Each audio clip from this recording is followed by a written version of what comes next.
অনেকের মতে হিলিং হচ্ছে কিছু করা বা কিছু ফিক্সড করা বা কিছু ঠিক করা, কিন্তু এখানে রেকি হিলিং মানে হচ্ছে কিছু ফিক্সড করা না।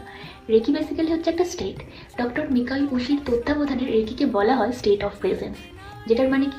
যেটার মানে হচ্ছে নিজেকে কিছু ঠিক না করে নিজের পাশে থাকা। অর্থাৎ আমাদের মনের মধ্যে অনেক ধরনের থটস আছে, অনেক ধরনের ইমোশনস জমে থাকে, সেগুলোকে অলওয়েজ পুশ বা ফাইট না করা সেগুলোর সাথে। আর এই মুহূর্তে উইদাউট জাজমেন্ট জাস্ট সেগুলোকে নোটিস করো। আর এটা তোমরা করে দেখো, অবশ্যই তোমরা তোমাদের লাইফের মধ্যে অনেক চেঞ্জেস বুঝতে পারবে। তাই এই জিনিসটা যখন ঘটে, অর্থাৎ এই জোনে যখন আমাদের বডি থাকে, তখন আমাদের বডির মধ্যে থাকা nervous system always safe feel করে। তাই আমাদের বডি এবং মাইন্ড দুটোই তাদের সেম রিদিমে ফেরে। তাই বডি এবং মাইন্ড যখন সেম রিদিমে ফেরে, তখন আমাদের মনের মধ্যে নিজের সাথে নিজের যে ফাইট, সেগুলো বন্ধ হয়ে যায়। তাই রেকি বেসিক্যালি কোনো কিন্তু মিরাক্কেল না, রেকি হচ্ছে জাস্ট ডেলি প্র্যাকটিস।